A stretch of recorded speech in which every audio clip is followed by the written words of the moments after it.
The Sankheda નાગરિક સહકારી bank limited સંખેડાની 64મી વાર્ષિક સાધારણ સભા યોજાઈ।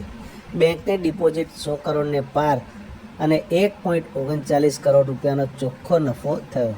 બેંક મેનેજિંગ ડિરેક્ટર નીતિનભાઈ કેસાના અધ્યક્ષસ્થાને જનરલ મિટિંગ યોજાઈ હતી। આ સભાનું સંચાલન બેંકના જનરલ મેનેજર દીપકભાઈ ત્રિવેદી દ્વારા કરવામાં આવ્યું હતું। તેમણે બેંકની પ્રગતિનો ચિતાર રજૂ કર્યો હતો।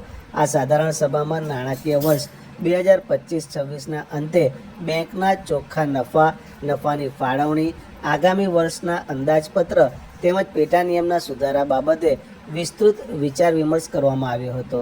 નાણાકીય વર્ષ 2025-26ના અંતે બેંકનો ચોખ્ખો નફો 1.39 કરોડ રૂપિયા નોંધાયો છે, જ્યારે બેંકની કુલ ડિપોઝિટ 114.75 કરોડ રૂપિયા અને કુલ ધિરાણ 64.85 કરોડ રૂપિયા થયું છે। સંચાલક મંડળની મુદતનું આ અંતિમ વર્ષ હોય ઉપસ્થિત સભાસદો દ્વારા ટ્રસ્ટીઓ પ્રત્યે આભારની લાગણી વ્યક્ત કરી અભિનંદન પાઠવવામાં આવ્યા હતા, તેમજ નિવૃત્ત થતા કર્મચારીઓને શુભેચ્છા આપવામાં આવી હતી।